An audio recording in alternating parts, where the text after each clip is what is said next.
Thieves attacked Laxminarayan Shiva Temple in Agartala and took away money from the temple donation box and gold ornaments. The police have started taking the investigation to this incident. The common people are suffering from the menace of thieves, from schools to colleges to temples. Nothing is safe from the hands of thieves. On Monday night, a gang of thieves raided the Shiva Temple of Laxminarayan in the capital. Thieves broke the lock of the temple's donation box and took away cash and gold ornaments. The temple priest witnessed the theft while offering prayers at the temple on Tuesday morning. The temple priest said that a group of thieves entered the temple by breaking the lock of the main gate of the temple.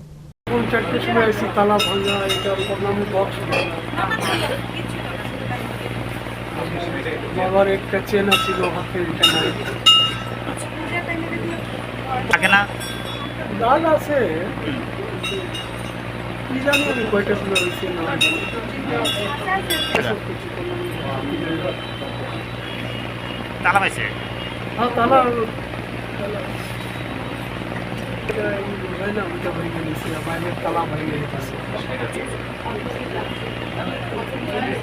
Reported by Amit from Agartala, Chini, Khorang.